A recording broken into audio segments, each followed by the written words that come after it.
रामू काका, तुम्हाला माहित आहे, या गावाच्या मंदिरामध्ये ना मी भीक मागत होतो. भीक. माय बापांनी जन्म दिला आणि सोडून दिलं, इथं आणलं होतं, इथंच त्या मंदिराच्या मागे मला फेकून दिलं. हे मला माहित नाही, पण माहित पडलं नंतर जेव्हा मोठा झालो तर.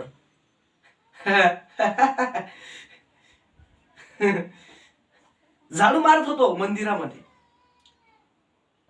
सेवाधारी म्हणून आपण काम करावं असा निर्णय पण घेतला होता. बस मृदंग ऐकायचो आणि तिथं बसायचो,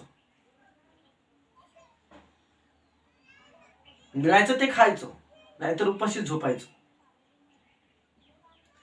एक दिवस तुम्ही आले आणि मला घेऊन गेले घरी, लहानचं मोठं केलं, जगणं काय आहे ते शिकवलं, प्रेम काय आहे ते तुमच्या जवळून कळालं, हक्क काय असतो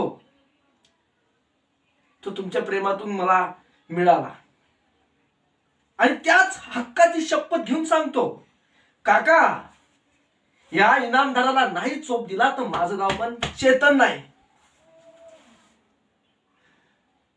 आणि सगळ्यांची साथ पाहिजे मला तुमच्या या गावात, सगळ्यांचीच.